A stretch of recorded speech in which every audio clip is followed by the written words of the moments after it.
What's going on, everyone? Welcome back to the JT Sports Podcast, aka JT Sports Live. I'm your host, JT. If you haven't already, make sure that you subscribe to the channel, leave a like on the live stream. We go live every day, Monday through Friday at 5 p.m. Eastern Time. Listen to the JT Sports Podcast, available on all podcasting platforms. Apple, Google, Spotify, Amazon, wherever you get your podcast from, you can find the JT Sports Podcast. We got a really jam-packed episode today. I'm going to be giving my thoughts on Josh Allen being announced as the Madden 24 cover athlete. Should the Washington Commanders trade away Chase Young? There is a little bit of a dilemma when it comes to next year's EA Sports college football game. The College Football Players Association is planning a boycott. We're going to discuss that, give my thoughts on it. Why the Jaguars are not Super Bowl contenders. Anthony Richardson, what are my first-year expectations for him going into his rookie season with the Indianapolis Colts?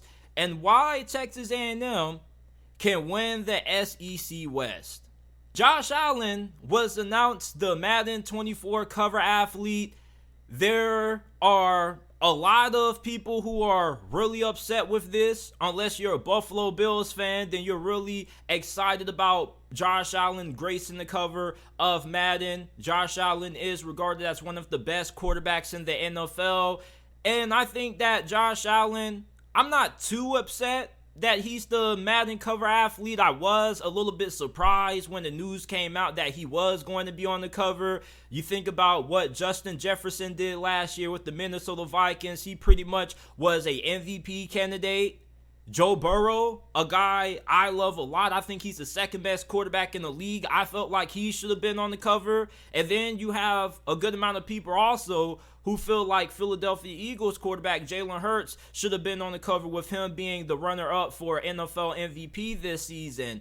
If you're a Bills fan, okay, of course you're going to be thrilled for Josh Allen being on the cover. The Buffalo Bills don't really get a lot of big national recognition. So Buffalo fans having Josh Allen on the cover is definitely going to be something that they're going to be super excited about. But in my opinion, though, and I'm not trying to say that Josh Allen doesn't deserve to be on the cover, but I am saying that I think there were better options other than Josh Allen. I mean, Joe Burrow outdueled this man in the playoffs. Am I wrong or am I right? Let's just call it what it is. Josh Allen got outplayed by Joe Burrow in the divisional round. And then you got Jalen Hurts, who was the runner-up for NFL MVP. I mean, he probably could have been on the cover as well. And many people really felt like Justin Jefferson should have been on the cover. And I'm not trying to take anything away from Josh Allen. The dude isn't a bum. He's not a scrub. He is one of the best QBs in the game. But I think that when you're trying to decide who should be on the cover of these kind of games, you should be putting the player who had the best season. And there were 3 other players who had a way better season than what Josh Allen did last year. And Josh Allen wasn't bad. He played at a really elite level. The problem just was that he was a turnover machine. And when you're thinking of Jalen Hurts, you think about how efficient he was, not just throwing the football, but how fantastic he was as a runner. He took Philadelphia all the way to the Super Bowl. Joe Burrow went to a second consecutive AFC championship game, which they narrowly lost to the Kansas City Chiefs. The Kansas City Chiefs got very lucky to beat the Cincinnati Bengals. That game came all the way down to the wire. And then Justin Jefferson is probably a fan favorite amongst Madden players because of the gritty. A lot of the young population has taken a huge liking towards Justin Jefferson. You probably could say that outside of Lamar Jackson, Justin Jefferson probably is amongst the more popular players when it comes to the youth and the young NFL fans that we have watching the game of football. But with me, I personally would have put Joe Burrow or Justin Jefferson on the cover. And I get it that Josh Allen may not be the most flashiest name to be on the Madden 24 cover. As a matter of fact, when you think about some of the Madden cover athletes, Josh Allen probably has to be one of the more surprising ones. There were some reports last year that said that he was supposed to be on Madden 23's cover, but with the unfortunate passing of John Madden, they had to put him on the cover. But even then last year, I still would have put Joe Burrow on the cover. And maybe you can say I'm a little bit biased towards Joe Burrow, which I wouldn't disagree with you on that. But let's not act like Joe Burrow has not played Josh Allen. I mean, we saw the game for ourselves in the divisional round. Joe Burrow was the better quarterback on the field. That's why I feel like he should have been on the cover. But I'm not going to give this cover too much pushback. This is the deluxe edition. I'm interested in seeing who's going to be on, the other versions of the game, because they come out with like a million other versions. And if you're upset about the Madden 24 cover, if you end up buying the game out of the store, like if you get a physical copy, you can always take the cover out and create your own cover, or print out a custom cover that somebody makes on social media and just put that into the game if you get a physical copy, if it bothers you so much. So if you're a Vikings fan and you really wanted Justin Jefferson on the cover, you can find somebody who has their own custom Madden 24 cover, take it out of the physical copy and put that one in if it bothers you all that much. I'm not somebody who makes a really big deal about these kind of things, but I'm not going to lie, I was a little bit surprised that Josh Allen was named the Madden 2024 cover athlete. But it's not like this dude is a bum. I just think that you probably could make more stronger arguments for why Burrow, Hurts, and Justin Jefferson should have been named the cover athlete. But Josh Allen is going to be on the cover of Madden 24. Let me know your thoughts on it down in the comment section down below. Chase Young, man. This dude has been discussed in a lot of trade rumors over the course of this offseason. Commanders fans, I don't really think they're ready to move on from Chase Young, but it seems like this fan base is more 70-30 when it comes to deciding if Chase Young should be in Washington. I think about 70% of the Washington Commanders fan base feels like he should stay on the team and he shouldn't be traded, at least right now at this part of the offseason. Maybe if you go into this year and Chase Young still doesn't perform all that well, maybe you think about moving him at the trade deadline. And I think 30% of the Commanders fan base feels like they should move on from Chase Young. He's missed a good amount of games due to that ACL injury that he suffered late during the second half of the 2021 season. There was a report that came out saying that the Commanders are opening to listen to trade offers for Chase Young. Albert Breer of Monday Morning QB on Tuesday wrote that teams coming out of the spring thinking they need more help may trade calls or may reach out for trying to inquire about trading for Chase Young. It seems unlikely that Washington would move on from him ahead of a must-win year, but I know they would be opening to listen to offers. Now, me personally, if you were to ask me if I think the Commanders should trade Chase Young, I'm going to tell you hell no. Even though you did turn down his fifth-year option, it was pretty obvious why you ended up opting to decline that. And Chase Young doesn't really have too much of a problem with it. You want him to come back and prove that he is the player that he once was when you drafted him second overall a couple of drafts ago. And his rookie season was really impressive. He had a really incredible rookie season. This guy emerged as a team leader really early on during his stint with the Commanders. And I really feel like the talent still is there with Chase Young. It's just that he hasn't really had the opportunity to show it on the field because he still has been trying to get back from that ACL injury. A lot of players rehab from ACL injuries at a different rate. Some players can come back and return to form. For others, it takes them a while to get back into football shape. ACL injuries aren't really the easiest to come back from. And for the people who are harping on how many games he's missed, I mean, the dude is coming off an ACL injury. Of course he's going to miss a significant amount of time. It's not like you just tear your ACL and then you're right back the following month. Like, it's a process in this thing. And when he came back last season, he only appeared in 3 games for Washington. He didn't really get a significant amount of snaps due to the fact that Washington was trying to ease him back into it. They wanted him to somewhat get back into football shape. And they didn't want to rush him too soon, because if you rush him too soon, he could end up getting re-injured. So this is something that they had to be patient with. But if you're on the 30% of Commanders fans who feel like Washington should move on, I feel like you're being a little bit too impatient. I feel like you're trying to rush the guy and not really taking into account the significance of the injury that he suffered. ACL injuries, everybody rehabs, everybody recovers at a different rate when it comes to those kind of injuries. It's just not like you can put Chase Young right back out there and expect this guy just to automatically bounce back. Sometimes it takes players a little bit of time to get back into that form. Chase Young still is super talented. I don't have any questions about if the talent is there. This guy still is an incredible athlete. He's a freakish pass rusher. And plus, you turn down his fifth-year option. I mean, the dude ends up not performing. I don't think that you're going to have too much leverage when it comes to trying to trade Chase Young, because I think that regardless of who you trade with, you're going to get fleeced in any trade for Chase Young. Like, are you actually going to be able to get a first-round pick if you were to trade Chase Young, considering the fact that he's pretty much a one-year rental, he's coming off a significant injury, tearing his ACL, and plus, he hasn't really played in a significant amount of games, so there's still a lot of questions about, is this going to be the same player that he once was when he was drafted second overall? And with those factors coming into play, you're not going to be able to get a high draft pick for him. At best, you probably get a second-round pick in exchange for him, but if you're expecting to get a huge haul in return for Chase Young, I think you're kind of being a little bit delusional.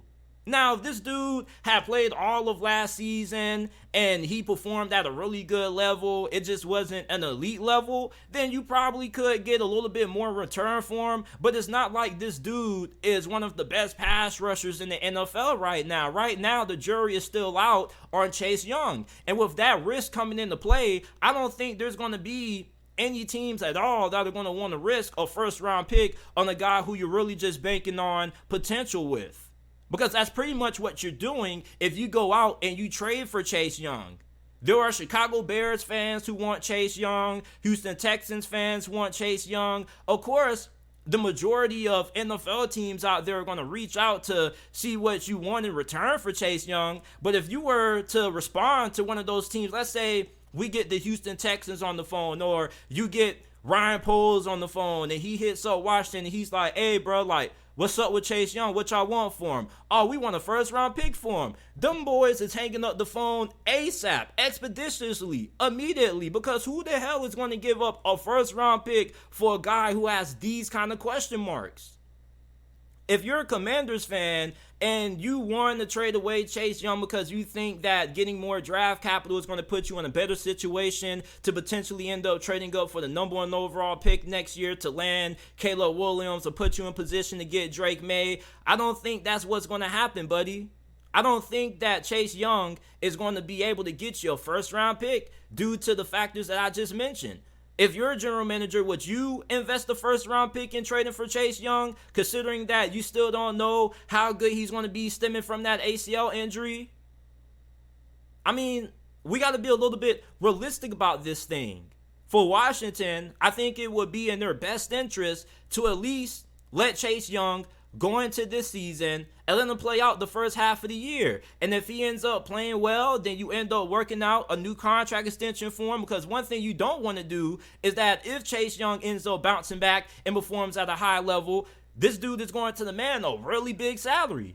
And you don't even want to risk that being out there on the open market. And plus, you also have, I believe, Montez Sweat, who is expected to be an upcoming free agent next year. So you're going to have to pay Chase Young, and then maybe you may have to let Montez Sweat walk unless you want to keep him. But you're going to have to franchise Chase Young if he ends up playing well. And you might end up having to franchise Montez Sweat if he ends up playing well, if you end up not getting good play out of Chase Young. But if Chase Young doesn't play well the first half of the season, come the trade deadline, it would make more sense to move him then, because regardless, you're not going to get any more compensation for him now than what you would get if you were to move him at the trade deadline. It's just way too many issues. And plus, teams are probably going to be a little bit more turned off if they see him playing. He isn't the same player that he once was his rookie season. Moving Chase Young, I don't think is in the Washington Commanders' best interest. A lot of fans' mindsets are, let's try to get as much value possible for him before his value ends up going down. But regardless of what happens, I mean, you're still not going to get a first-round pick in exchange for Chase Young, so what's even the point? What's even the point? Like, you might as well let this guy play the whole entire season and then try to work things out once the season ends.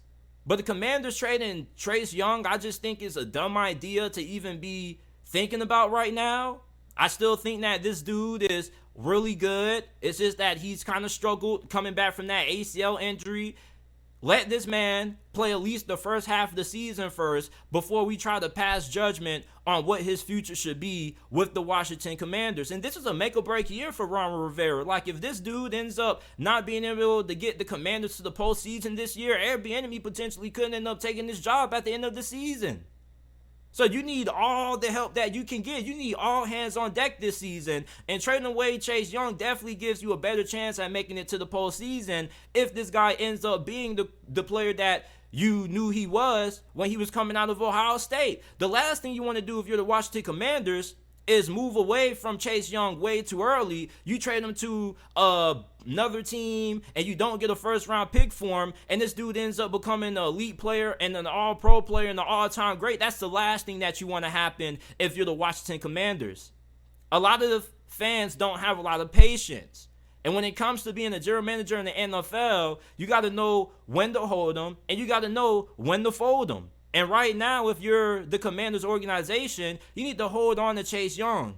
This isn't really a good time to be thinking about trading away Chase Young because you still don't know what he is as a player right now. His rookie season was impressive, but he hasn't really had too much development because of that injury. And even when he was on the field in 2021, before he got injured, he still wasn't all that impressive. So we don't know what the hell happened. There's a lot of reasons we can say why his play kind of dropped off before he suffered that injury. But regardless, this is still a player that has a lot of upside. You decline his fifth-year option, I don't think you're going to be losing anything by holding on to Chase Young, at least to the trade deadline of this year. If you're the Commanders, trading away Chase Young, I think right now will be a huge mistake. Now, this has me really, really upset, okay? EA Sports college football was supposed to be released next year. And apparently, the College Football Players Association is organizing a boycott of EA Sports' upcoming college football game. Now, raise your hand if you knew that college football had a Players Association. Put it down because most people did not. I mean, these boys have a Players Association, but yet they can't properly come up with a way to monitor NIL and the transfer portal. Like, how the hell do we have a Players Association before we have any proper rules and regulations for the transfer portal and the whole NIL thing? That makes no sense to me. But regardless, we got a Players Association, and the vice president of this association is a former Clemson player. And I would say his name, but I just don't know how to pronounce it. I tried. I'm sorry. I'm not going to come on and embarrass him and myself. But he pretty much says that, and according to this tweet by On3 Sports, they were the first people to report this. The College Football Players Association is organizing a boycott of the 2024 EA Sports college football game. The payout for athletes is expected to be $500. And the vice president of this association says that players should not opt into it. It's just a ridiculously low amount of money. And I'm really upset about this because what you mean $500 is a low amount of money? You get $500 for your name, image, and likeness to be in the upcoming college football game? Like, I don't think it gets any better than that. Like, how much more money are you expecting to get from this thing? And then, as you really dive into the report, he says that he talks about how much money NFL players get for being in Madden, which is somewhere around $17,000 to $28,000. But I mean, you're a college football player. These college football games do not sell as well as Madden. Madden has a way bigger fan base, a way bigger audience than what college football does. Now, college football does have a pretty big fan base, but this game, at least before it ended up taking a little bit of a hiatus, never sold as well as what Madden did. So how much more money are you expecting to get for this thing? Like, do you want $1,000 for this? Like, I think that's a little bit too much to be asking for if you're a collegiate athlete. Now, I'm not getting mad at these players if they do end up boycotting the game, because, I mean, all these players want is more money, and I'll never get mad at anybody for asking for more money. But when it comes to EA Sports and how they should handle this situation, I think there's a pretty easy solution for it. And you know what it is? Say, F having the players in the game. Let's just go for it with the games. Have the schools, have the mascots, have a good dynasty mode, have a great road to glory mode, and let's just put randomized players in the game. Like, let's just be honest, bro. Like, we care way more about playing with our favorite schools, our favorite universities, than we do playing with the actual players that play for said teams and universities. The main reason why we brought NCAA 14 was because it was the closest thing to being able to simulate the college experience. I mean, in the old NCAA games, the actual players weren't really in there for real. At least they didn't really have their names in there. They may have a player that looked a little bit similar to his actual counterpart in real life. But I mean, let's just be honest, bro. Like, we still would buy this game if there were actual players in it, or without actual players being in it. All we just want is our college football game. So if you're EA Sports, just say F it, man. Like, we're not going to overpay for having athletes in this game. We're just going to go forward with the schools, the universities, the mascots in the stadiums, and making sure that the gameplay is good, and making sure that the dynasty mode and road to glory mode is in depth, and this game is still going to sell well regardless if the players are in it or not. And when it comes to who should be on the cover of that thing, I think it's pretty easy. Just put Joe Burrow on the cover of that thing, and everything is solved. I don't think that the College Football Players Association has too much leverage in this thing. And I think that it's going to be a really giant failure if EA Sports goes about what I just said, and they just say, you know what, we don't need to have the actual players in this game. We're just going to have generic players in it. And then, what are they going to do then? They're really the only people who take a loss on this thing, because there's players that are playing for James Madison University right now that you don't even know of. You go against them in NCAA and the new NCAA football game that's coming out next year, supposedly, allegedly. There may be a player that you may end up taking a liking to because you use him in your dynasty rebuild when you're trying to win national champions, and you may end up looking him up in real life. You may watch a couple of his highlights and may end up giving this guy a social media follow. I mean, like, the only people who are hurting themselves in this thing are the college football players who decide to opt out. I mean, you can say that, yeah, JT, these players should get a little bit more money for it. They should get a little bit more of the revenue for it, if depending on how well it sells. But at the end of the day, man, like, I don't really think they have as much leverage as what they think. It would be different if this was the NFL. You see, the NFL is a little bit more player driven than what college football is. And the thing about college football, the reason why I don't really think it matters if you have the players in the game or not is because most college football fans support their teams for their universities. Either they were alumni at said school, either they attended said school, either they grew up as a kid going to said school's college football games every weekend. Like, college football fans gravitate towards the school, not the players. Plus, with the transfer portal nowadays, with these players transferring in and out left and right, I mean, it makes it hard for you to really gravitate towards any player. Like, I'm going to be honest, I would love to play with Caleb Williams in this new college football game, but if he's not in it, so be it. It's not going to stop me from buying the game. So if you're EA Sports, I think the simple solution for this is like, okay, like, we may slightly increase it by $200 or whatnot, but we're not going to go broke trying to give you like $17,000 or $28,000 a year for it. Like, come on, bro. Like, I think this is a simple solution. Just take the players out the game. Just make generic randomized players, and then you have create a roster or edit a roster, and just let what people been doing with NCAA 14 continuing to edit the rosters and put the real players in and edit them to look closer to their real life counterparts, and then upload it online so people can download it and play with those players. That's the simple solution. People already been doing this with NCAA 14 for years. I would know because I still play NCAA 14 and I still play with the updated rosters every single year. So if you're EA Sports, like, I don't really think you're put in a situation where you're back against the wall and this should postpone you being able to put this game out. And if you're a fan, like, I really don't think you should be worried about this, because I think EA Sports should be able to see the same thing I see in this situation. These players want more money, and there's nothing wrong with that, but I think that they're getting a little bit greedy. You're not professional athletes. You are collegiate athletes. The college football video game series does not sell as well as what the Madden series does. The NFL is the most popular sport in America. And then followed behind that, you probably may have college football or whatnot, but it doesn't sell as well as what the Madden franchise does.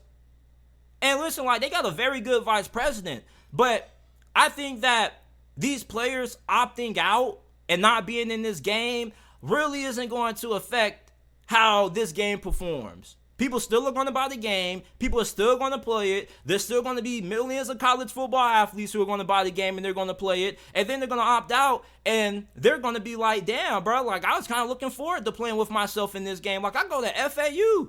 I know there's going to be tons of FAU players that are going to be like, damn, bro, like, I would love to have played with myself in this game.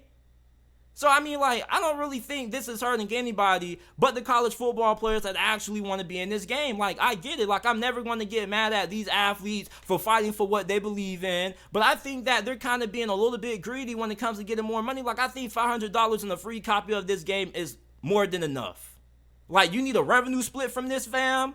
Like, bro, there are plenty of other athletes that have no NIL deals. I know plenty of players that go to FAU right now that have no NIL deals. They'll take this $500 in a heartbeat. This $500 could help a lot of players change their situations. If you already aren't having any NIL deals, I mean, come on. Like, there are supposed to be 131 schools in this game. You really think that all these players, like, what, 15,000 of them combined, are going to be able to all have NIL deals? And I get it. For those kind of players, you can make another argument. You can play devil's advocate and be like, well, JT, that's the reason why they should get more money. Okay. But at the end of the day, they don't really have the leverage that they think. We can play this game and be perfectly fine without having the actual players on the rosters. I could really care less. Just put QB number 3, wide receiver number 15, cornerback number 0, and I'll be perfectly fine as long as the game plan is good. The dynasty mode is in-depth and better than what it was in NCAA 14. You're able to build off that, and you have a really in-depth road to glory mode, and I'm okay. I don't really give a damn if we have real, actual players in this game or not. I just want a freaking college football game. I want a real, authentic college football experience in this upcoming college football game, and I'm going to be really pissed if this thing gets postponed for another year because of this. Because who really cares about having the actual players in this game? Like, honestly, tell me down in the comment section down below if you actually care about playing with Caleb Williams or Bo Nix, Michael Penix. Like, I love those guys. But I could care less if they are in this upcoming college football game, man. Like, I just want my college football video game back. That's all I want. Do you know how long we've been waiting for this to come back? Like, there were a lot of serious doubts that we would ever get another college football video game. That's why many of us were pushing for NIL to end up being implemented. And when it got passed, we were all excited because college football, the video games were going to be able to come back. And it just seems like it's just roadblock after roadblock after roadblock after roadblock after roadblock when it comes to getting our beloved college football video game franchise back. Like, I could give a rat's you know what about playing with actual players, bruh. I really don't care. I play the college football games to play with my favorite schools. These players, they don't really stay long in college football anyway. Either they transfer out or they end up declaring for the NFL. So what's really the point? Who cares? I don't think these players have the leverage they think when it comes to this college football video game. Now, if EA Sports wants to up the ante and they want to pay them $1,000, I think that's cool. But if they're looking at getting $17,000, $28,000 and some revenue splits, man, I think they're tripping. I think they're out of their freaking mind. Like, if you're EA Sports, man, like, you have all the leverage in this thing. Like, they make it seem like this is slavery with people being able to play using their name, image, and likeness. Like, it's not slavery. It's not a bad thing. Like, I don't think they're being lowballed. You have the opportunity to be in a college football video game with people who are going to be able to play with you, who may end up helping grow your social media audience and your brand, and plus you're getting a free $500, dog. Like, that's gas money for what? 3 months? You're a college student. A lot of these college athletes that's playing at these G5 schools, like Louisiana Tech, University of Louisiana Monroe, most of those players aren't getting NIL deals. They'll take that $500 in a heartbeat. Hell, if they don't want it, I'll take it. Shit. Give me $500 right now. I'll be happy as hell. Like, I could care less about having actual players in the upcoming college football video game, bro. And if this thing gets postponed because of it, I'm going to be real heated. Real heated. But if you're EA Sports, man, I don't really think your back is against the wall. I don't really think you have to bend to this players association that I never knew anything about until today, because these players want more money. Who cares? Just take them out the game. Just move forward with having the schools and universities in there, making sure that you have an authentic college football experience in this game. That's why most people love college football anyway. College football is not player driven. It's driven by the schools. It's driven by the universities. It's driven because of the pageantry, the experience that you get when you go to a college football game, the atmosphere, the different band music, the different theme songs, the different chants, the different pre-game entrances. Nobody cares about the players being in this game or not. Honestly. Talk about this, man. I got a lot of homies who are Jaguar fans, man. And before we start, you already know what we got to do. Duval. Come on, man. Like, I know y'all had to say it with me, man. So y'all know I love the Jaguars. It's always been the Jags. And I've lived in Jacksonville for pretty much my whole entire life. And y'all remember last year, around this time, I had the Jacksonville Jaguars winning the AFC South when pretty much everybody thought they were not going to be all that great. Now, even though I had to change my opinion, like, at the last minute, I still had these boys winning the AFC South. So, if you're a Jaguars fan, please don't take what I'm about to say in this segment as me hating on the Jaguars. Because if I was hating on the Jaguars, I would have been like 95% of people last season saying that the Jaguars were not going to be good. I would have never put myself on a limb and said that this team was going to win the AFC South. So I'm not hating on Jacksonville. But a lot of my friends who are Jags fans feel like this team has a really good chance at being Super Bowl contenders. And one of my homies I was talking about thinks that the Jacksonville Jaguars are going to make it to the Super Bowl because of Trevor Lawrence, Doug Pederson, the addition of Calvin Ridley now that he's been reinstated. And listen, like, the offense is going to be great. Nobody's worried about that. My concern really is with this defense. You see, when you think about some of the best teams going into this season that are in the AFC, Kansas City, Baltimore, Cincinnati, hell, even the Buffalo Bills, the New York Jets, like, all 5 of those teams have really complete rosters. They're just not offensive heavy. When you look at Jacksonville's defense, I don't think their defense is good enough, at least right now, to be able to compete for a Super Bowl or to at least be considered legit Super Bowl contenders. Did you see this defense last year? This defense was not all that great. Now, albeit they played really good in the second half during games when they came back against the Ravens and they came back against the Dallas Cowboys, and the defense really showed up late in the second half of the season, especially in really critical moments late in the game. But this defense was really turnover heavy. And plus, here's my question with this defense. Who's going to be the other consistent pass rusher lining up on the opposite side of Josh Allen? I mean, you drafted Trayvon Walker number 1 overall in last year's draft, but this guy was viewed as a developmental prospect. And yeah, he did have some good games and some flashes of what he could be if he reaches his full potential late last season, especially in that late win against Tennessee. But for Trayvon Walker, the jury's still out on this dude. Imagine if you just would have went ahead and drafted Aiden Hutchinson number 1 overall, which I don't really see what the difference is going to be in between Aiden Hutchinson and Trayvon Walker at all. It's just that With Aiden Hutchinson, you got a guy who's going to be good right away. And with Trayvon Walker, you was going to have a guy who was going to be good maybe within the next 3 to 4 years. And the thing with Trayvon Walker is you don't even know if he's going to be able to reach that potential.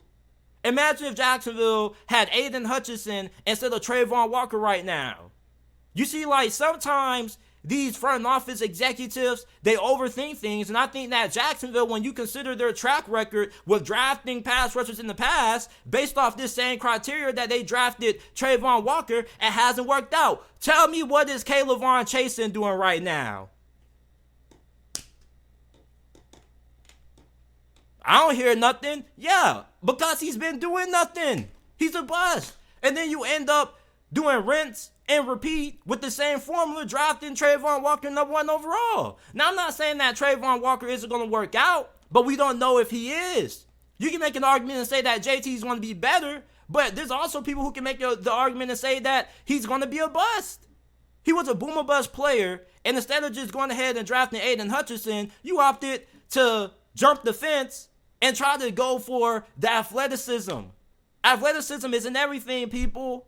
So we don't really know what the Jaguars are going to get when it comes to their pass rush. They lost 2 of their most productive guys when it came to getting pressure on the quarterback and free agency. DeJuan Smoot, he's gone. He had 5 sacks. You also lost Arden Key. You didn't re-sign him neither. You let him sign with your division rival, the Tennessee Titans.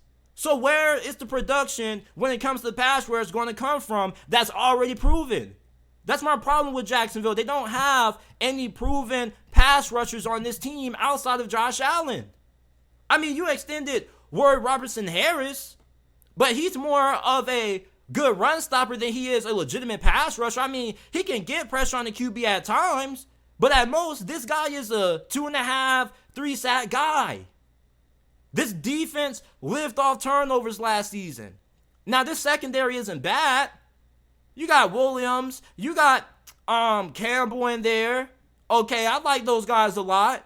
Your secondary in the back end isn't too bad. And Andre Cisco. And you also got Richar Jenkins, who had a historical performance against the Dallas Cowboys. Well, I mean, you're going to need some help from that pass rush. You got to remember, you're going against some of the best QBs in the NFL, people. You're not going to be able to beat Patrick Mahomes and Joe Burrow without having a legitimate pass rush. You have to be able to get pressure on the QB if you want to be able to win a Super Bowl. It's been a proven formula. And if you don't have a legitimate pass rush, then your secondary has to be locked down. And even though I think that Tyson, Campbell, and Williams are pretty good, they're not what I call elite shutdown corners. And I think most of us can agree with that. So if Jacksonville is going to be able to compete for a Super Bowl, the pass rush has to be there. And right now, I just don't see it. And I mean, you Jaguar fans can tell me, man, JT, Trayvon Walker is going to be that dude.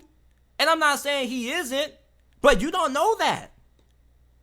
The Bengals have Trey Hendrickson, Sam Hubbard. They got a really good pass rushing duo. The Ravens are super deep. They got Odafe Oweh. They have David Ojabo coming in, who didn't even play his rookie season. I mean, they're super loaded when it comes to their ability to get pressure on the quarterback. They're stacked up front. Their front seven is fantastic. And the back end of their secondary is really good. I mean, they lost Marcus Peters, but he was getting up there in age. You still have Marlon Humphrey, who was one of the best cornerbacks in the NFL last season. So for Jacksonville, you compare them to some of the other teams who are considered Super Bowl contenders in the AFC. How do they stack up? They don't really stack up all that great defensively. Now, offensively, you're probably going to say, man, JT, doesn't matter how good we are at rushing the quarterback if we can end up outscoring everybody, and that is true. But what happens if you end up getting put in the situation that the Buffalo Bills were in when they lost to Kansas City in overtime a couple of years ago? And you can't get Patrick Mahomes and Joe Burrow off the field with 30 seconds left on the clock. You're going to get tore up and you're going to get your hearts broken. I'm not saying that the Jacksonville Jaguars are never going to be Super Bowl contenders, but I think they're a year away. It's just that there's still too much unknown when it comes to this defense. And if you want to be a Super Bowl caliber team in this conference, you have to be able to get pressure on the quarterback. The majority of the best quarterbacks reside in the AFC. And if you can't get pressure on them, you're going to lose.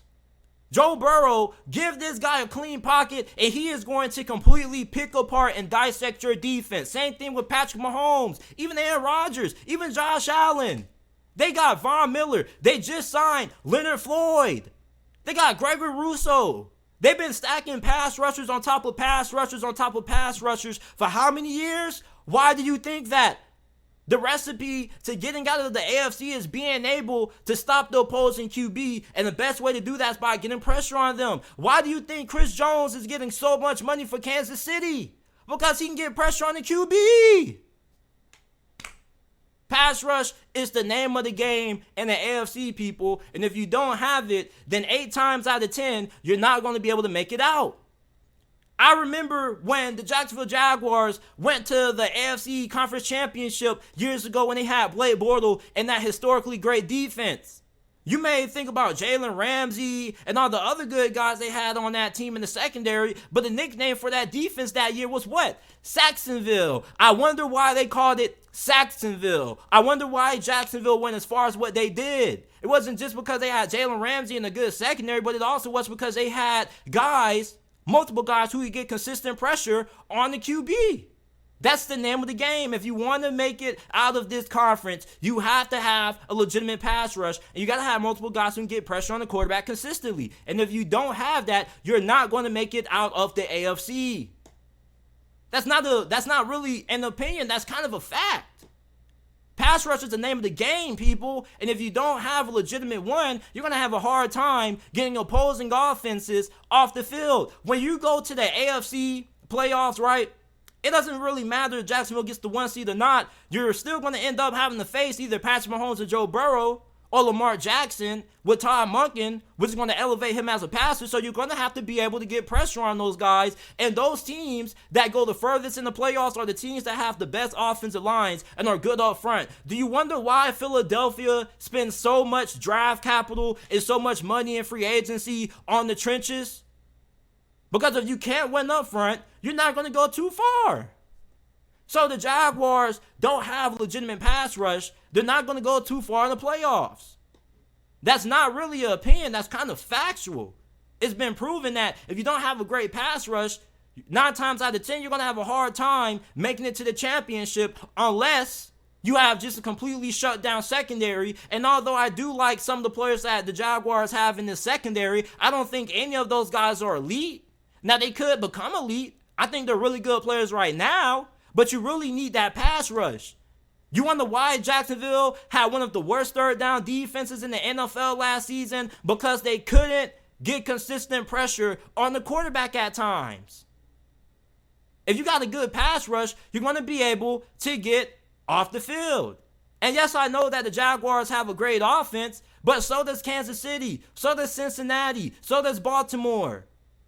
Jacksonville has the offense, but what's going to happen when you end up getting put in a situation when your offense is off the field and your defense is off the field and you need your defense to get a stop to win the game? Ask the Buffalo Bills how they feel about losing to Kansas City that year in overtime. They feel like if they had the ball first to start overtime, they win that game. But who was on the field? Their defense. And what happened? They couldn't stop Patrick Mahomes. They couldn't get that pass rush going. Why do you think they paid Von Miller so much money in free agency last year despite him being in his 30s? Because they need that game changer at pass rusher. If you can't get the opposing quarterback off the field in late game situations, you're going to lose. Now, if you're a Jaguars fan, okay, you can cross your fingers and hope that your offense is off the field and that Trevor Lawrence has the ball in his hands last. But is that always a good, legitimate option? I mean, your defense still is going to be put in a situation where they got to get stops. We saw Kansas City move the ball up and down the field against Jacksonville with pretty much no problems. The pass rush has to be there if you want to be able to win. The AFC conference is too good for you just to be overly reliant on your offense. You got to have that pass rush. You got to have that defense. You have to be able to get Patrick Mahomes, Joe Burrow, and whoever else off the field when the game is on the line. And you're not always going to have Trevor Lawrence with a ball in his hands with an opportunity to win the game. What's going to happen when you give Patrick Mahomes or Joe Burrow 45 seconds left and your offense isn't going to have a chance to get the ball back to win the game, and you're banking on your defense to win, and you don't have a legitimate pass rush. Those guys are going to end up going up, down the field, and they're going to end up winning the game. Your offense may just have 1 or 2 seconds left to throw a Hail Mary and pray for a miracle. I mean, Jacksonville has the offense needed to win the Super Bowl. Yeah, they did lose Jawan Taylor in free agency, but Kansas City overpaid for him. If that's what Jacksonville had to give up to keep Jawan Taylor, let him walk. You got Walker Little. He's pretty good. But my problem with Jacksonville is not the offense. I said that their offense is good enough to win the Super Bowl. My concern with Jacksonville is this defense. There's a reason why they say defense wins championships. You want to know something? When the LA Rams beat the Cincinnati Bengals in the Super Bowl, right? Back during that 2021 season, Joe Burrow had the ball in his hands last, right? And they had Jamar Chase, Tyler Boyd, and T. Higgins. They had an explosive offense that it didn't matter down the distance. They were still able to convert on third down no matter how far the distance was. But their offensive line costed them that game. You want to know what won that game for the LA Rams? You want to know what won that Super Bowl for the LA Rams? That pass rush with Aaron Donald and Von Miller, 2 of the best pass rushers that ever played this game. They were getting after Joe Burrow. They were teeing off. That's what won the game. You got to have a pass rush if you want to be able to compete for championships. And especially if you want to be able to make it out of the AFC conference this year. And for Jacksonville, I just don't think that their defense is at that level yet. Yeah, you got the offense.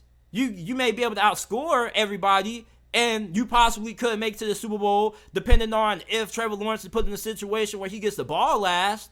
But I don't know if the Jaguars have a Super Bowl caliber defense. You look at Baltimore, you look at Cincinnati, you look at Kansas City, the Buffalo Bills, the New York Jets, all those teams are complete football teams. Jacksonville, you're banking on that offense being able to do everything for you and being able to overcompensate for some of the liabilities that you may have on defense. That's really why I feel the Jaguars are not Super Bowl contenders this year. Now, that doesn't mean that I don't think the Jaguars are going to be a good team. I still think they are. I still think they should win at least 10 games or more this year and be a highly seeded team come playoff time. And they possibly could end up winning a playoff game or two, but I don't really see them making it out of the AFC. I just think that until they have a proven pass rush that can get consistent pressure on the QB, and you have another guy outside of Josh Allen, you're not going to be able to reach the Super Bowl until you get that. And maybe Trayvon Walker does become that guy. I'm not saying that he won't or he will. It's just that the jury's still out on him. He was a boom or bust player. But we'll see, man. But that pass rush, man, is a real big issue.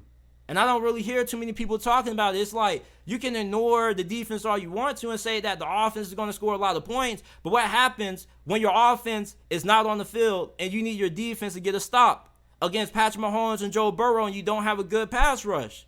That's easy pickings for those boys, man. I want to talk about my guy, Anthony Richardson, man. So Anthony Richardson has been turning a lot of heads during OTAs, and I already know what y'all gonna say. Man, JT, everybody looks good during OTAs and blah, blah, blah, blah, blah. Listen, man, I watched Will Levis overthrow an easy pass in the net. I mean, not everybody performs good in OTAs. Will Levis so far has been struggling at OTAs for the Tennessee Titans. So during OTAs, of course, you want your rookies to perform well, especially your rookie quarterback. But let's not act like everybody just looks good during OTAs, because I don't know how many of you guys been seeing Will Levis perform, but the dude has been looking as bad as advertised. Hell, I know Baker Mayfield and Kyle Trask ain't rookies, but they haven't been looking good in OTAs neither. They've been overthrowing wide open wide receivers, and they're running routes on air with no DBs. So with Anthony Richardson performing well during OTAs, I think that's something that needs to be really praised. Because there are plenty of QBs out there right now who are stinking up the joint right now during their OTA sessions for their teams. Anthony Richardson has came out and has completely shocked the Indianapolis Colts organization. Like, what people have been saying on Indianapolis coaching staff when it came to Anthony Richardson is that he's not as raw as a lot of people made him out to be. His pocket presence is way better than what was initially reported when he was coming out of the University of Florida.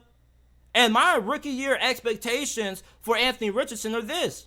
I'm expecting this year to go for Anthony Richardson if he ends up being the starter for the Colts this season, similar to how Justin Fields' 2022 campaign was for the Chicago Bears. You're going to have some really big moments where Anthony Richardson pulls out some highlight reel 60, 55-yard runs. He's going to make some fantastic throws downfield.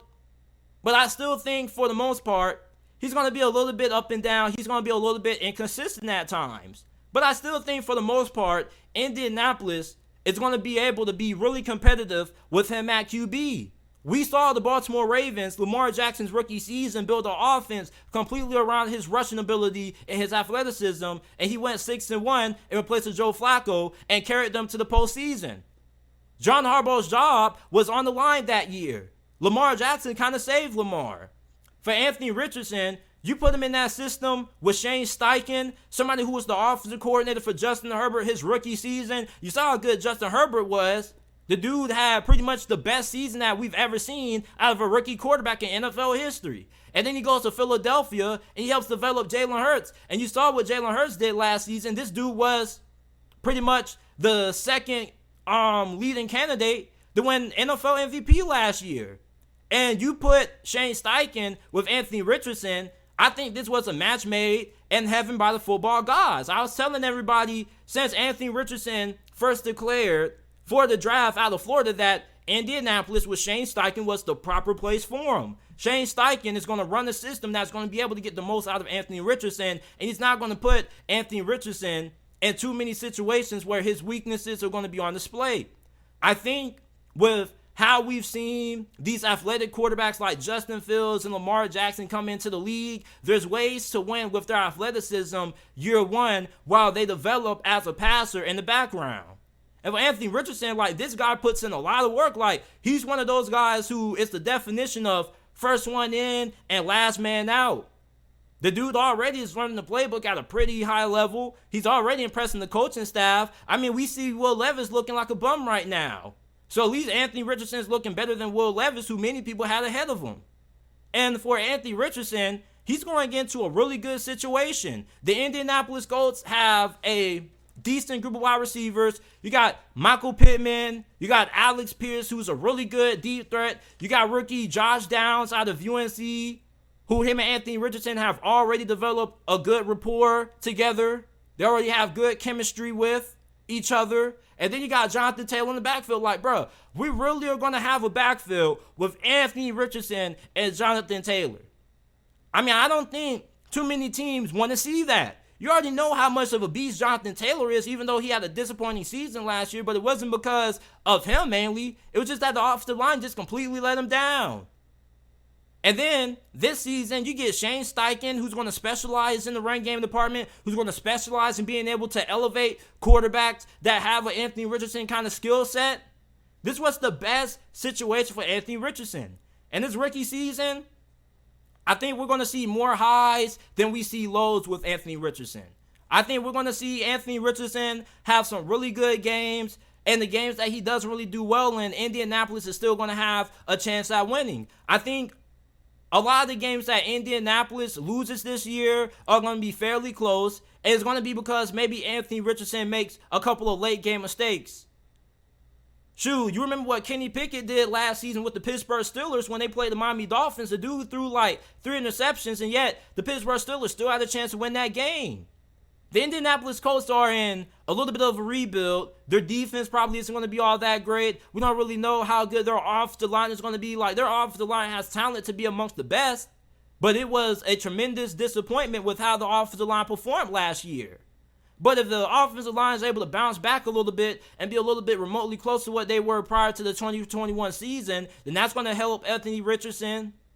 If I had to give you guys like a prediction of what I think Anthony Richardson's stat line is going to be this year, I'd probably say he throws for like 3,500 yards. He has 20 passing touchdowns, 13 to 14 interceptions. He probably completes somewhere between 58% of his passes. And he probably has over 1,000 rushing yards because nobody's going to be able to stop this man when he decides to run the football. Like, I don't care. This dude is what? 6'4", 240? and runs 4.4, who the hell's stopping that? If you're a defensive back, you don't even want to see that coming at you. That's like another running back coming at you full head of steam. And not just can this dude run through you, but he also is very elusive. He can run by you too. Nobody wants to see this in the open field, man. Who's stopping this in the open field? Like, Shane Steichen can really scheme things up for Indianapolis this year. This is going to be a really tough team to beat. This isn't going to be one of those teams that you see in your schedule and you look at and you say, oh, we playing the Colts? Right in a W. Oh, we playing Anthony Richardson? Oh, yeah, he's going to struggle. Now, Anthony Richardson may struggle against some of the better defensive minds in the NFL.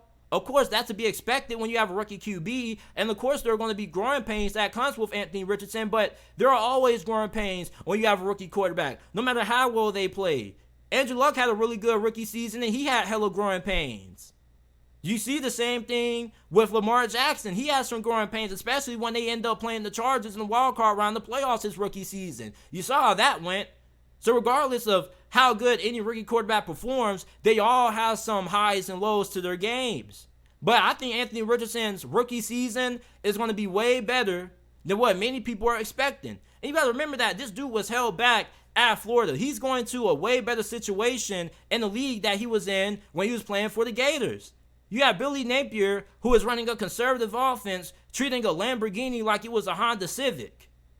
And then the wide receivers weren't all that great. I don't know how many of you guys watching this pay attention to college football, but if you don't, look up Florida Gators spring game highlights. It was god-awful. Their quarterbacks were doing nothing but putting the ball in the dirt, and the wide receivers were doing nothing but putting passes on the grass. Come on, man. Like Anthony Richardson, I'm expecting this guy to do some serious damage year one with Shane Steichen. The Indianapolis Colts may not win a lot of games, but they're going to be one of those teams that they're going to be super fun to watch every time you watch them play. Hell, if you're somebody who plays fantasy football, I probably would invest in Anthony Richardson. Late in the draft, when you just have some picks to throw away and you're trying to build up your bench and you're trying to find some guys with upside, I definitely think that Anthony Richardson as a rookie has potential to be a top 10 quarterback in fantasy football when you consider what he brings to the table with his dual threat ability. This dude has a dynamic arm who can absolutely push the rock down the field. You got a big play threat in Alec Pierce. You have Jonathan Taylor in the backfield. You're going to have Michael Pittman, who's going to be your possession wide receiver. Like, Anthony Richardson has all the tools and has everything at his disposal to have a pretty explosive rookie season. Don't be surprised if this guy ends up being a top 10 quarterback in fantasy football. I mean, Jalen Hurts in 2021, he wasn't great statistically, but from a fantasy football perspective, he was phenomenal. So if you're somebody who's watching this right now and you're a really big fantasy football guy and you're looking for some sleepers, look at Anthony Richardson. I mean, yeah, he may struggle as a passer at times, but I think this guy's going to be even better throwing the football with Indianapolis than he was throwing the football with Florida. A lot of the reasons for why Anthony Richardson struggled last year was on Florida's coaching staff and not really having a great situation around him. So for Anthony Richardson, like, I'm expecting this guy's rookie season to be really explosive. And I expect the Indianapolis Colts to be really competitive. And like I said, Indianapolis, they probably won't win a lot of games this season. They may only win 3 or 4 games. But I do think that Anthony Richardson is going to look really exciting this year to watch. When it comes to the SEC West this season, most people probably think it's going to come down to either Alabama or LSU. But I think a lot of people are really overlooking Texas A&M. And yes, I get it that Texas A&M is coming off a really disappointing season. They didn't even make it to a bowl game. But let's not act like Texas A&M doesn't have talent. Texas A&M has been recruiting at a really high level under Jimbo Fisher over the past couple of years. They've been having that NIL going, and they've been dropping that back. And you know they got plenty of money down there in Texas. So the least of my concerns is, does Texas A&M have the talent to win the SEC West? Because they do. Hell, they were really bad last year, and they only lost to Alabama 20-24, and that was on the road in Tuscaloosa. They upset LSU last year, and yes, I get the fact that, you know, Texas A&M was probably a little bit more amped up going into that game than what LSU was, because that pretty much was Texas A&M's bowl game. That pretty much was their Super Bowl. But Texas A&M, going into this season, they have more than enough talent to be able to win the SEC West. All they really needed was an offensive coordinator. Jimbo Fisher, he lost his flair as a play caller. So he goes in and he hires Bobby Petrino. And I would be extremely surprised if Bobby Petrino isn't the guy calling the plays. This guy has more years coaching than most of you guys watching this have been alive. This dude is a damn good play caller. A lot of people who have played under Bobby Petrino have always praised his play calling for the most part. This dude helped develop Lamar Jackson into a Heisman Trophy winner. And now you're going to give him Connor Wigman? Plus, they already have a really good group of wide receivers. They have a veteran offensive line. The only thing you really have questions with when it comes to Texas A&M really is going to be who's going to end up replacing Devin A-Chain, who ended up getting drafted by the Miami Dolphins. But you know that Texas A&M is really good when it comes to producing really good running backs. When they lost Isaiah Spiller, they end up having Devon A-Chain who came in and started snapping. So I don't think Texas A&M is lacking when it comes to talent on the offensive side of the football. And they're definitely not lacking in talent when it comes to talent on defense. They're going to have one of the better secondaries in this conference. They're going to have a stout defensive line. Who they have? Nolan Turner or Shamar Turner, Nolan, I can't think of all their names right now. I'm getting them all mixed up. But you guys know the highly touted players that they have on their defensive line going into this season. This defensive line is going to be incredible. And it's going to be a really athletic defensive line. You're going to have a lot of guys playing on this defensive line who are probably going to be playing on Sundays. They have a lot of great athletes on this D-line. Plus, you look at how good that secondary is going to be. My only concern with Texas A&M is going to be how good are their linebackers going to be this season. And when it comes to Alabama and LSU, those two teams aren't perfect. They're not flawless. They have some huge concerns. Alabama doesn't even know who the hell is going to be playing quarterback. And even if they do end up coming down with a decision of who's going to be their starter, you don't know if the guy who ends up starting for Texas or who ends up starting for Alabama week 1 is going to be their starter to close out the season. Like, I love Jalen Milroe, but I question how improved as a passer is he going to be. At least for Texas A&M, you don't have as many concerns that LSU and Alabama have. For LSU, we don't know how improved their offensive line is going to be this year. Their offensive line was god-awful. Jaden Daniels carried LSU last season. And while we're talking about quarterbacks who carried their team, Alabama for the past 2 years has been carried by Bryce Young. Now Bryce Young is gone. Last season, they were carried by Bryce Young and Jahmyr Gibbs. You take Jahmyr Gibbs and Bryce Young off that team, what is Alabama? Do they escape Texas without Bryce Young and Jahmyr Gibbs? Do they only have 2 losses if they don't have Bryce Young or Jahmyr Gibbs? Because the past 2 years of Alabama football has not been all that great. If Nick Saban, he brings in a new coaching staff, you bring in Tommy Rees, who is a really promising offensive coordinator, but I have way more confidence in Bobby Petrino than I do Tommy Rees. Just keeping it 100 with you, like, if you're an Alabama fan and you're watching this right now, who would you rather have as your offensive coordinator? Bobby Petrino or Tommy Rees? And take the off-the-field stuff aside, we know that Tommy Rees is probably a better personality off the field than what Bobby Petrino is. We know that Bobby Petrino kind of has that label of being an a-hole, being a DICK. But when it comes to being able to call plays, I think most of us will pick Bobby Petrino in that department over Tommy Rees. For Texas A&M, like, I think their coaching staff is pretty solid. The only thing with Texas A&M is just going to be, is Jimbo Fisher going to be able to put his pride aside and let Bobby Petrino cook? You got Connor Wigman. I got way more faith in Connor Wigman than I do in any of the Alabama quarterbacks right now that they have on the roster. I'm pretty sure if Connor Wigman was on Alabama's roster right now, he would be their starting QB without a doubt. And for LSU, like, yeah, they had a really good first year, but that offensive line is still a question. And sometimes the offensive line just doesn't make a complete 180 in 1 year. Sometimes the offensive line may make small improvements. But I really think if you're overlooking Texas A&M, you're making a huge mistake. This was a Texas A&M team that smacked LSU last year. And I don't want to hear nothing about, no excuses about who the hell LSU had out or what happened or they were just looking ahead to the conference championship game. Like, I don't give a damn. This was a Texas A&M team that was down bad last year. I don't want to hear no excuses. No excuses. LSU was expected to win that game, and they didn't. They were the better team, and Texas A&M upset them. This was a Texas A&M team that went on the road to Tuscaloosa with bad quarterback play, bad play calling on offense, and almost beat Alabama. They were competitive with Alabama for all 4 quarters. They lost that game 20-24. Texas A&M has already beat Alabama in the past. Like, a lot of y'all are really sleeping on Texas A&M. Like, they returned 82% of their offensive production from last year. They returned 77% of their defensive production from last year's season. This is going to be a team that has a lot of talent and a lot of experience. Your only question is, can they stay healthy? And if they do deal with some injuries, do they have enough depth? That's really your only concern. And when you look at Texas A&M's schedule going into this season, they got 3 guaranteed wins. They play New Mexico week 1. They play University of Louisiana Monroe, and they play a school called Alabama Christian. I don't know where the hell that's located, but they just play a school called Alabama Christian, so they should be able to win those games.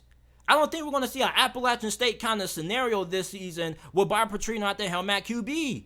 Now, their key games are going to be going on the road to play Miami. I'm a Miami Hurricanes fan, and I expect Texas A&M to win that game. I don't have too high expectations for the Hurricanes this season. Then you got to play Auburn at home. Auburn, even though Texas A&M has a way better team than Auburn, they do have Hugh Freeze. You can never overlook Hugh Freeze, man. Like, this dude is really good at scheming things up offensively, and he's really good at being able to get his team motivated in big games. So you can never overlook Auburn.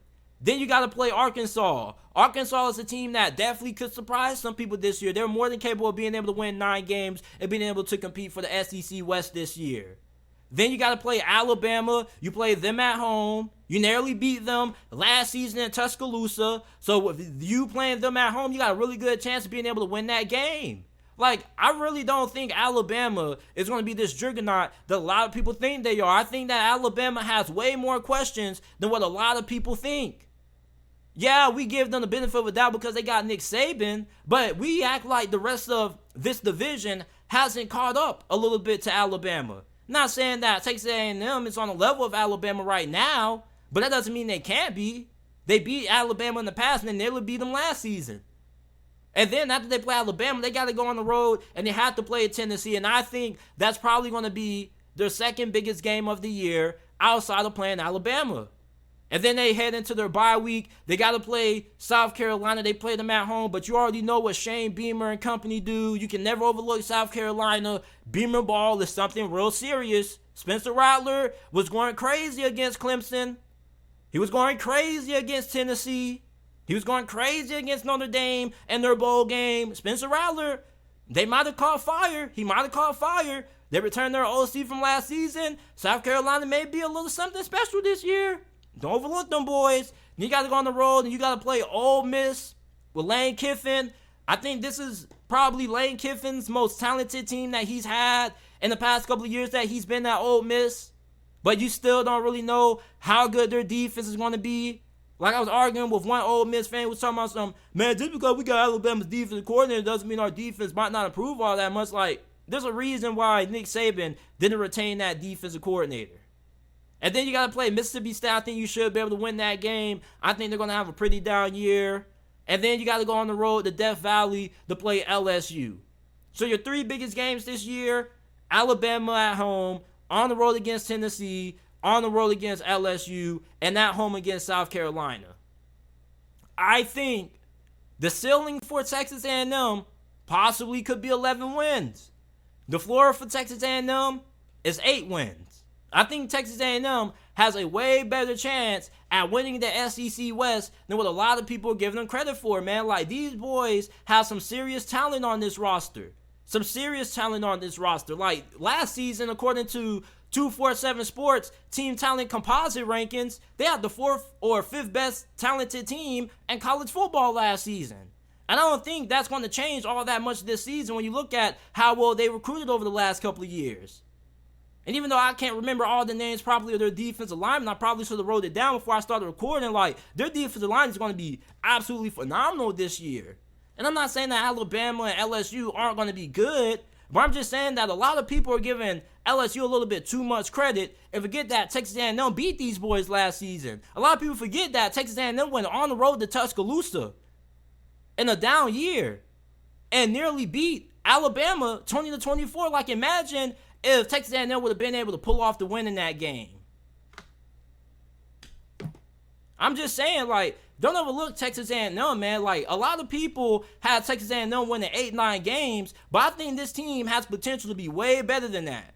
I wouldn't be surprised if Texas A&M ends up winning the SEC West. Like, a lot of people think that this division is coming down to Alabama and LSU, when I think Texas A&M is most definitely going to be a factor, especially if Bobby Petrino doesn't have to fight over play calling duties with Jimbo Fisher. As long as Jimbo Fisher can keep his hands out of the cookie jar, I think that Texas A&M's offense is going to be really good this year. When you look at how good their defense is going to be, I think they most definitely have a chance at being able to win this division and being able to win the SEC West and going to Atlanta and most likely facing Georgia in the SEC championship game.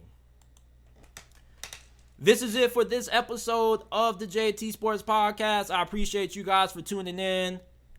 I'm going to read a couple of the comments before we get off here. Yo, JT, if you see this, what do you think of the Jaguars' new stadium renovations for the future? Man, their stadium is going to look fantastic, man. As a matter of fact, let's actually go ahead and look at Jacksonville Stadium while we're on here. So, for those of you guys who don't know, it's been announced that Jacksonville... Well, let me start that over. For those of you guys who don't know, it's been announced that Jacksonville is going to be having a new stadium. Let's just go ahead and take a look at it. Going to go ahead and go on Twitter. Get my screen on here.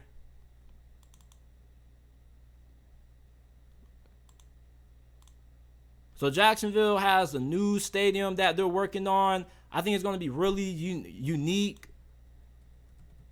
I saw a little bit of it earlier, but I didn't watch the full video, so we can watch it together.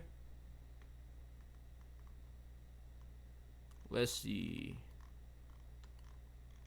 Where's the stadium, man? It's just pictures, man. I know, bro. They had a whole promo video for this thing. Here it go.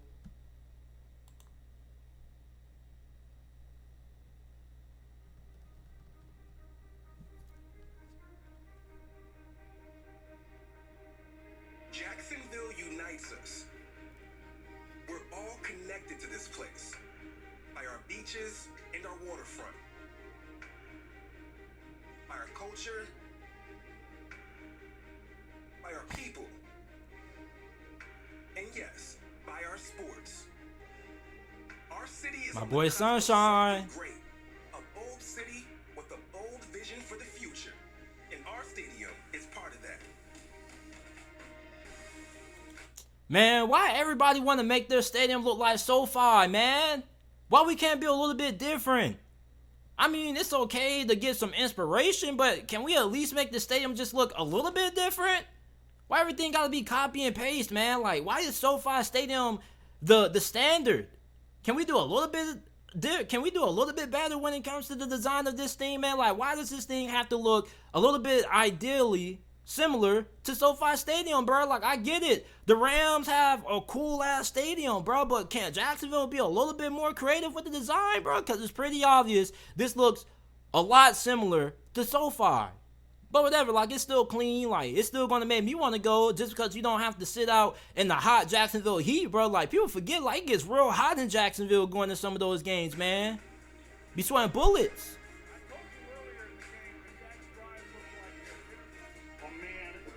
Describe this moment. I'm going to seal it up and live with it the rest of my life. This transformation will become a catalyst for Jacksonville that transcends the Jaguars and the NFL, creating... You think they're going to have in-stadium pools like how they do right now at TIAA Bank Field? And they bring the pools there? I'm there. Trust, I'm already there because, bro, they got a roof. They got a dorm. Like, I saw somebody earlier that was talking about man, why are all these teams building domes, man? Like, nobody wants to play football in the old school weather like how it used to be. Like, bro, who cares about the old school weather, fam? Who cares about old school football? And don't nobody want to be playing in the cold? Don't nobody want to be playing in stormy weather? Don't nobody want to be playing in the hot Jacksonville sun, bro? Like, it gets real hot in Jacksonville, bro. Like, real hot. If you don't live in Jacksonville, you don't really understand. But for the people that's complaining about, man, these players getting soft, these teams don't want to play in harsh weather, football isn't what it used to be like, bro, stop complaining. And you got to remember that this stadium is going to be used for things else other than football. It's going to be hosted. It's going to be playing host to soccer events, concerts, all kinds of stuff that's going to be coming to the city, man. So this dome isn't just for the football team. It's also for the other events that's going to be hosted inside of this thing. A revitalized and re-energized urban destination that will show everyone and remind us that we are indeed proud, bold, and committed. Jacksonville is ascending, and the nation is taking notice. We have a growing workforce. We have a robust healthcare and higher education community. And of course, we have the Jaguars. Man, if it really looks like that, that's going to be clean as hell. Ready to defend their AFC South division title, but hungry for more. It's our time to show the world that Jacksonville has arrived. The transformed stadium will be a shining beacon on the water, welcoming and dynamic, connecting our neighborhoods and waterfronts, and creating a new measure for what a sports and entertainment experience can and should be. Fans will enter through a tropical Floridian park into the concourse. Now raised.